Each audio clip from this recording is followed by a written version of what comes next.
Acaba de salir a la luz un nuevo video del asesinato de Biggie, y podría cambiar todo lo que creíamos saber sobre sus últimos momentos.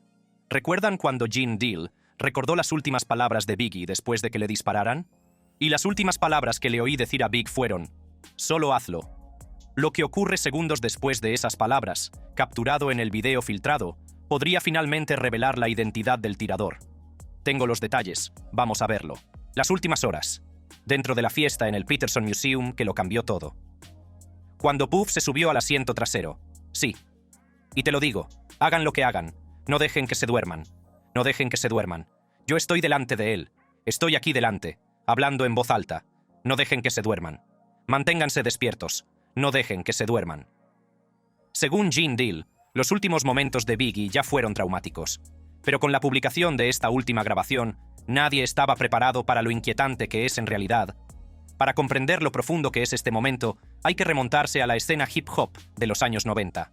La rivalidad entre la costa este y la costa oeste ya se había cobrado una de las mayores víctimas del rap cuando Tupac Shakur fue asesinado en Las Vegas el 7 de septiembre de 1996.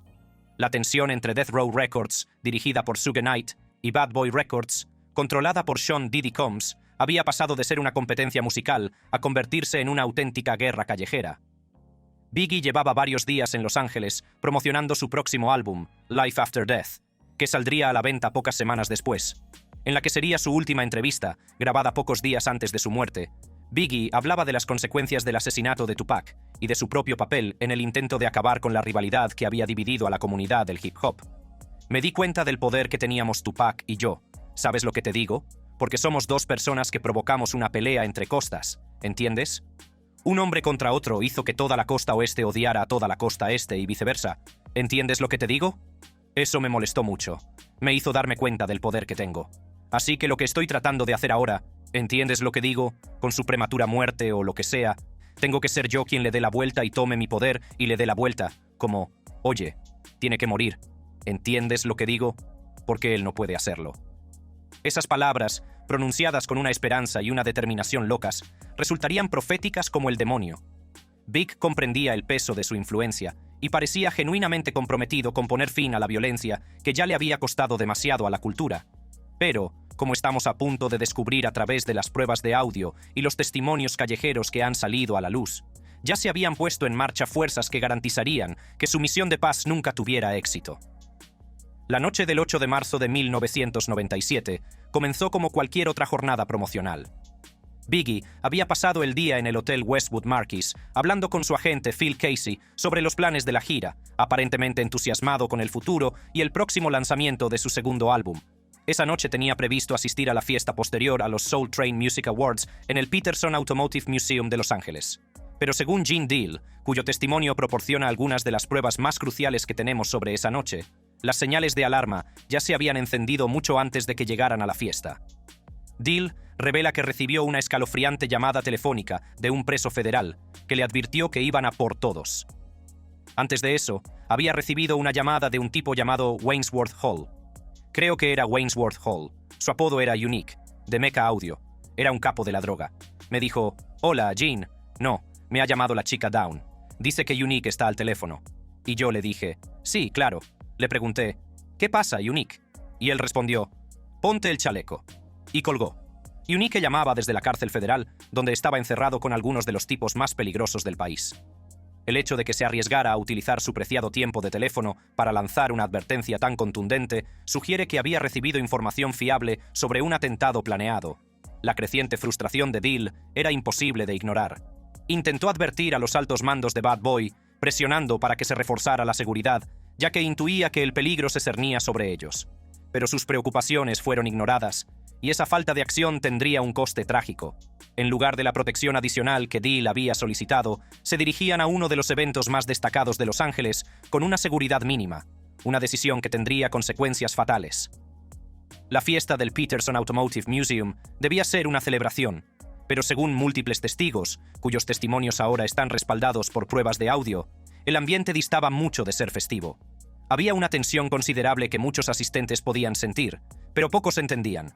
Sean Bulldin, un conocedor de la industria musical que estuvo presente en la fiesta, Ofrece quizás el relato más escalofriante de lo que realmente ocurrió dentro del Peterson Museum esa noche. Ahora reconozco cuando la gente hace señas, y lo hacían con más intensidad y énfasis cuando entró Bad Boy y las dirigían hacia él. La costa oeste hacía señas y miraba hacia allí, como describieron algunas personas en una de sus entrevistas.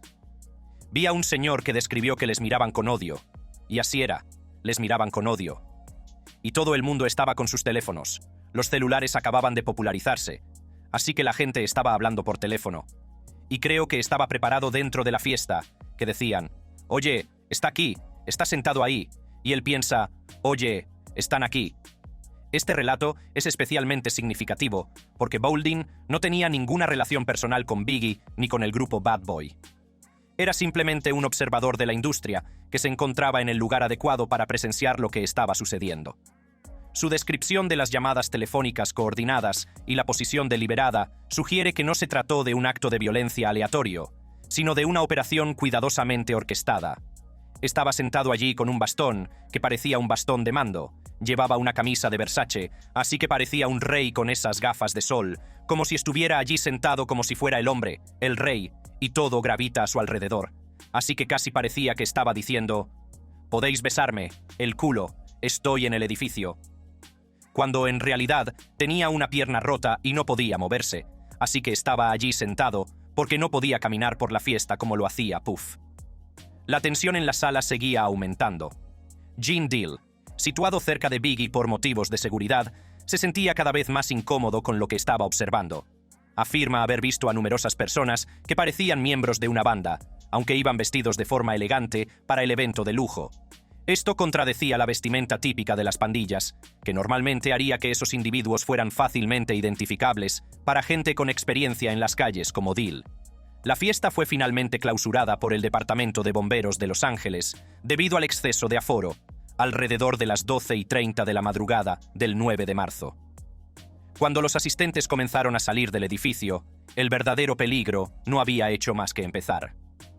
Lo que ocurrió en el estacionamiento y en las calles que rodeaban el Museo Peterson cambiaría para siempre la historia del hip hop.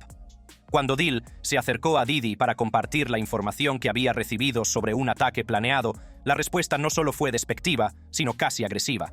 Le dije, «Tengo información de que va a venir gente a intentar matarnos». Él respondió, «Gene, no quiero oír esa mierda. No quiero oír esa mierda, Gene». Le dije, «No quieres oír esa mierda. ¿A eso te refieres con que no quieres oír esa mierda?»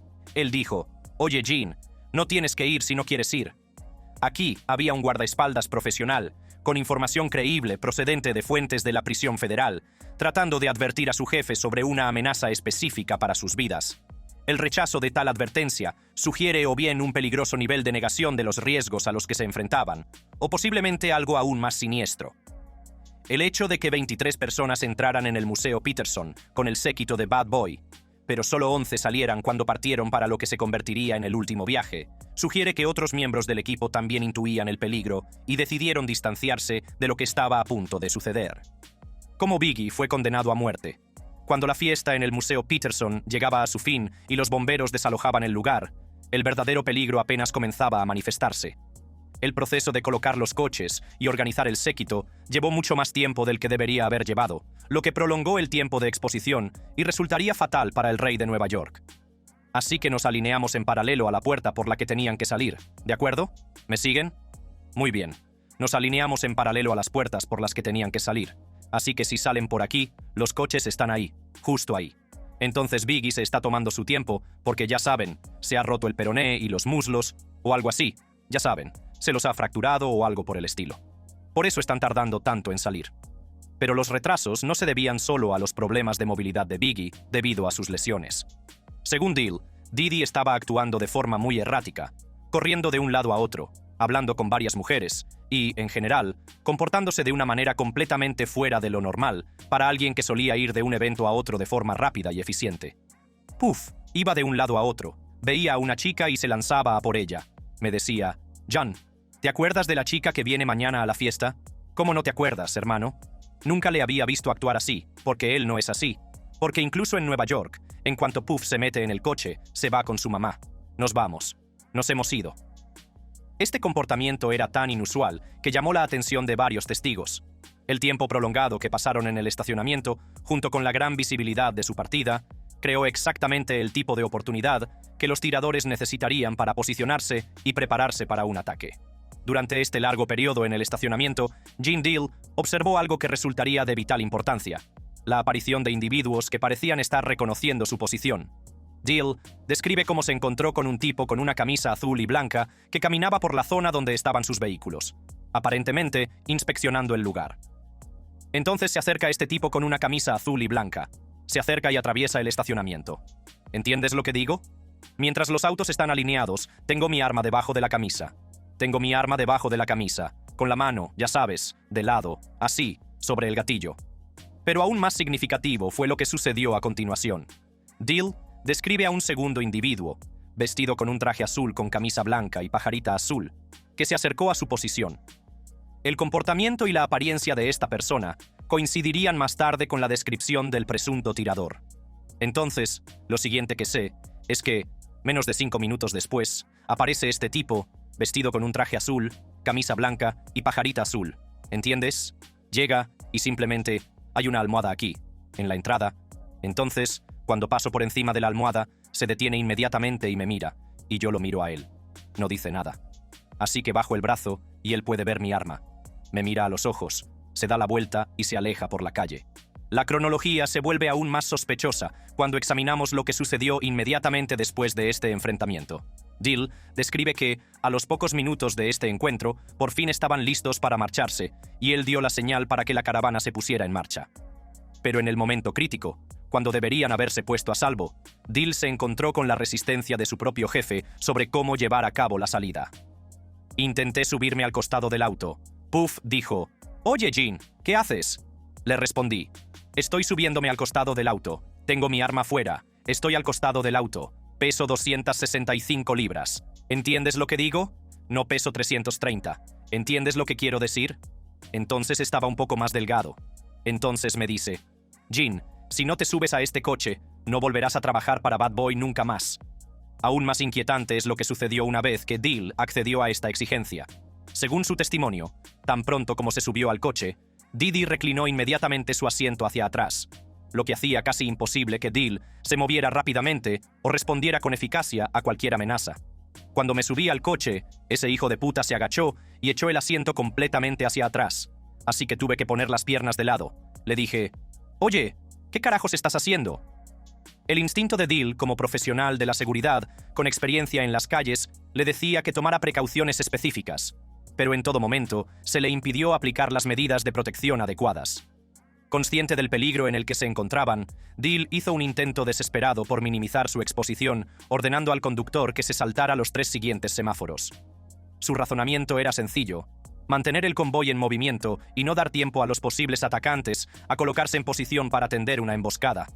Le dije: «Kenny, pasa los 3 semáforos siguientes. Pasa los 3 semáforos siguientes, Kenny». Kenny me preguntó: «¿Para qué?». Le respondí: «Hijo de puta, pasa los 3 semáforos siguientes, Kenny, o voy a conducir yo. Pasa los 3 semáforos siguientes». Kenny simplemente arrancó. Esta decisión acabaría salvando la vida de Didi, pero también provocaría la separación fatal entre el vehículo que iba en cabeza y el SUV de Biggie, que era lo que esperaban los asesinos. Cuando el convoy se acercaba al cruce de Wilshire Boulevard y South Fairfax Avenue, el vehículo que iba en cabeza, en el que viajaba Didi, se saltó el semáforo en rojo, pero el vehículo de Biggie se vio obligado a detenerse. La precisión de lo que sucedió a continuación sugiere que los atacantes habían estado vigilando los movimientos de la caravana y se encontraban en el lugar exacto para aprovechar esta separación. Un Chevrolet Impala de color oscuro se detuvo junto al SUV de Biggie y el conductor abrió fuego con una pistola de 9 milímetros. Tone, que estaba detrás de mí, dijo: «Oye, hay alguien en el coche apuntando con un arma a Big. Voy a abrir la puerta». Fui a abrir la puerta y joder, lo siguiente que oí fue pum pum pum pum pum. Sí, eran 5 o 6 coches haciendo pum pum pum pum, ¿verdad? El ataque en sí fue rápido y profesional. Se dispararon 4 tiros, y la bala mortal entró por la cadera derecha de Biggie y le atravesó el hígado, el corazón y el pulmón. El tirador huyó inmediatamente del lugar, lo que demuestra el tipo de planificación y preparación de la ruta de escape que sugiere que se trataba de un trabajo de sicarios experimentados. Pero quizás el aspecto más escalofriante del testimonio de Gene Deal se refiere a lo que observó inmediatamente después del tiroteo. Deal describe cómo persiguió el vehículo del tirador, pero no pudo alcanzarlo debido a un regulador de velocidad en su coche que les impedía mantener altas velocidades. Tony y yo volvimos al coche e intentamos seguir al tipo. Tony intentaba acelerar, pero tenía uno de esos chips del gobierno, el coche, así que cada vez que nos acercábamos a los 100, hacía vroom y volvía a bajar. Así que podíamos ver al tipo en lo alto de la colina. Cuando Deal regresó al lugar de los hechos, hizo una observación que le ha perseguido durante décadas. De pie cerca del Museo Peterson, se encontró con DJ Quick, que estaba hablando por teléfono y haciendo una declaración que sugería que conocía de antemano el ataque. Entonces, es cuando veo a DJ Quick subir por la manzana. Venía desde arriba, y dijo, por su teléfono, dijo, «Oye, creo que han cogido a uno de esos negros malos. Dijeron que iban a cogerlos». Aún más inquietante es la evidencia que sugiere que los servicios de emergencia podrían haber retrasado deliberadamente su llegada al lugar de los hechos. Deal señala que había ambulancias, policías y camiones de bomberos apostados a la vuelta de la esquina de donde se produjo el tiroteo, pero no respondieron de inmediato a pesar de las llamadas al 911. La cuestión de la respuesta de emergencia se vuelve aún más preocupante cuando examinamos la ruta tomada hacia el hospital. Según varios testigos, Kenny Story, que conducía el vehículo de Biggie, los llevó al Cedars-Sinai Medical Center, que estaba a 30 minutos, a pesar de que había un hospital a solo 2 cuadras del Museo Peterson. Kenny nos llevó a un hospital que estaba a 30 minutos. Sal de aquí. A 30 minutos. A 30 minutos. Este retraso en recibir atención médica pudo haber marcado la diferencia entre la vida y la muerte para Biggie. La decisión de pasar por alto centros médicos más cercanos en favor de un hospital que requería un trayecto de 30 minutos en medio del tráfico de Los Ángeles sugiere o bien un juicio increíblemente pobre o algo más siniestro. Durante ese último trayecto al hospital, Gene Deal intentaba desesperadamente mantener a Biggie consciente y con vida. Deal describe cómo repetía a los ocupantes del vehículo de Biggie que no le dejaran dormirse, consciente de que perder el conocimiento podría ser fatal. Le dije a Puff, hagan lo que hagan, no les dejen dormirse, no les dejen dormirse, hagan lo que hagan, no les dejen dormirse. Fue durante esta desesperada carrera hacia el hospital cuando Biggie pronunció sus últimas palabras. Cuando Kenny Story le prometió que lo llevaría al hospital, la respuesta de Biggie fue simplemente, hazlo. Palabras que, según Deal, podrían haber sido un eslogan de Nike, pero que en cambio se convirtieron en las últimas palabras de uno de los artistas más grandes del hip hop. El encubrimiento. ¿Por qué el asesinato de Biggie sigue sin resolverse después de 27 años? La muerte de Christopher Wallace en el Cedars-Sinai Medical Center a la 1:15 de la mañana del 9 de marzo de 1997 debería haber marcado el inicio de una de las investigaciones por asesinato más intensas de la historia de Los Ángeles. En cambio, lo que siguió fue una serie de fallos en la investigación, presuntos encubrimientos y teorías contradictorias que han mantenido este caso sin resolver durante más de 2 décadas. Las pruebas sugieren que fuerzas poderosas actuaron para garantizar que la verdad sobre el asesinato de Biggie nunca saliera a la luz. Biggie fue declarado muerto poco después de llegar al hospital, a pesar de los intentos de cirugía de emergencia. La causa de la muerte fue la bala que le atravesó los órganos vitales, pero las circunstancias que rodean cómo terminó en esa posición revelan una historia mucho más compleja de lo que sugiere la versión oficial. Uno de los aspectos más preocupantes de los momentos inmediatamente posteriores fue la respuesta de las fuerzas del orden en el lugar de los hechos. El testimonio de Gene Deal revela que, a pesar de que había servicios de emergencia situados a la vuelta de la esquina del lugar del tiroteo, hubo un retraso significativo en su respuesta. Este retraso pudo haber costado un tiempo precioso que podría haber salvado la vida de Biggie. Aún más sospechoso fue el manejo inmediato de la escena del crimen.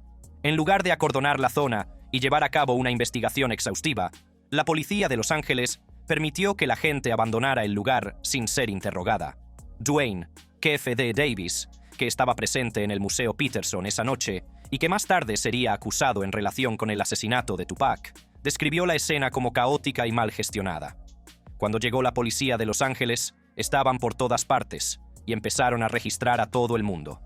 En lugar de acordonar la escena del crimen, deberían haberla cerrado. Esta falta de seguridad e investigación de la escena del crimen tendría consecuencias de gran alcance para el caso. Se pudieron perder pruebas físicas, se permitió a los testigos marcharse sin prestar declaración completa, y la cadena de custodia de pruebas cruciales se vio comprometida desde el principio. A medida que avanzaba la investigación, quedó claro que la policía de Los Ángeles se enfrentaba a un caso diferente a todos los que había tratado anteriormente. La intersección entre la fama, la cultura de las pandillas y la industria musical creó una red de relaciones y motivaciones que los investigadores tuvieron dificultades para desentrañar. El caso se relacionó inicialmente con el asesinato sin resolver de Tupac Shakur, y los investigadores teorizaron que la muerte de Biggie era una represalia por la supuesta participación del rapero de la costa este en el asesinato de Tupac. Pero, como revelaría más tarde el detective retirado de la policía de Los Ángeles Greg Kading, la investigación se vio obstaculizada desde el principio por la falta de cooperación de testigos clave y la compleja red de afiliaciones a pandillas que rodeaba tanto a Death Row como a Bad Boy Records. Kading, que fue asignado para reinvestigar el caso en 2006, cree que resolvió ambos asesinatos, pero que complicaciones políticas y legales impidieron el enjuiciamiento. Bueno, si me lo preguntaras, diría que está resuelto. Diría que está resuelto, pero no procesado. Según la investigación de Kading, el asesinato fue orquestado por Suge Knight desde el interior de la cárcel del condado, utilizando a un intermediario para coordinarse con el verdadero tirador. El presunto tirador era Wardell Pucci Foos, miembro de los Mob Piru Bloods, que tenía conexiones con Death Row Records. Cuando Biggie Smalls fue asesinado, Suge Knight estaba en la cárcel del condado, así que, para poder comunicarse con alguien en la calle, tenía que recurrir a un intermediario, que era esta mujer que lo visitaba en la cárcel. La investigación de Kading reveló que esta mujer, cuya identidad ha sido protegida, admitió haber facilitado el complot para asesinar a Biggie durante las entrevistas con la policía de Los Ángeles y el FBI en 2009.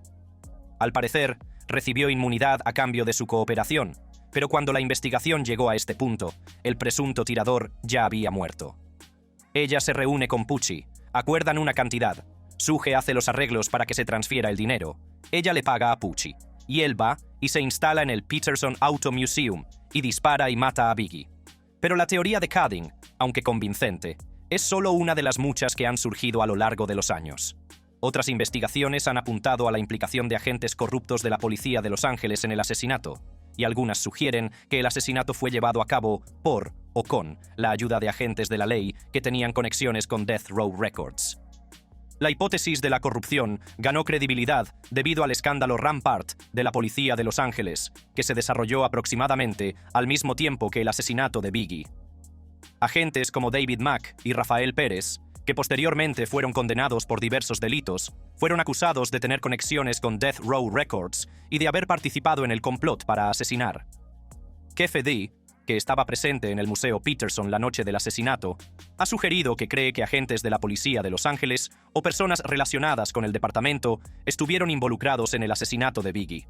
Si creo que la policía de Los Ángeles lo mató, no creo que fuera... Creo que fue uno de los gánsteres de la policía. Ya sabes, Sam Kill Big. Yo no sé nada, ya sabes. El tipo con el que estaba... era policía y también gánster. Sí, eso es lo que creo. Sí, Rafael Pérez incluso lo explicó. Ya sabes, Sam. Quizás aún más inquietantes son las acusaciones que han surgido sobre la posible implicación de la propia organización Bad Boy Records.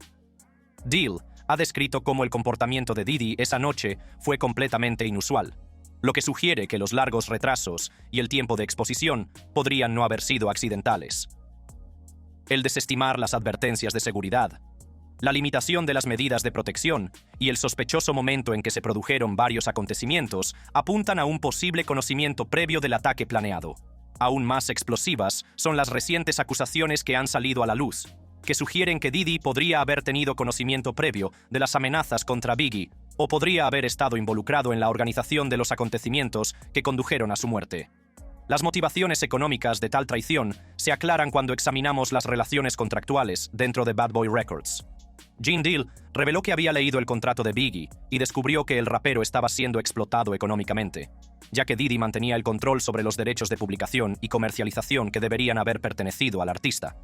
Entonces, como te decía, al final del contrato, Big estaba pidiendo que le devolvieran los derechos de publicación y comercialización, y Puff decía en el contrato que lo volverían a discutir más adelante. ¿Entiendes lo que te digo?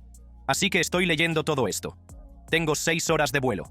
Voy a revisar todo lo que hay en este maletín. Según se informa, Biggie planeaba dejar Bad Boy Records y crear su propio sello discográfico, llevándose consigo a varios artistas. Esto habría supuesto una enorme pérdida económica para Diddy y Bad Boy Records, lo que podría haber sido un motivo para impedir que Biggie abandonara el sello. Y está a punto de terminar su último álbum, y luego va a conseguir unos 60 millones de dólares con Lil Kim y todos esos otros tipos que van a montar su propio negocio. El momento de la muerte de Biggie, pocas semanas antes del lanzamiento de Life After Death, y en un momento en el que, según se informa, planeaba dejar Bad Boy Records, plantea preguntas inquietantes sobre quién se benefició más de su asesinato. El álbum se convirtió en uno de los álbumes de rap más vendidos de todos los tiempos, generando millones en ingresos que habrían ido a parar a Biggie si hubiera vivido para renegociar su contrato. Haz clic en una de las tarjetas de tu pantalla para ver más videos como este.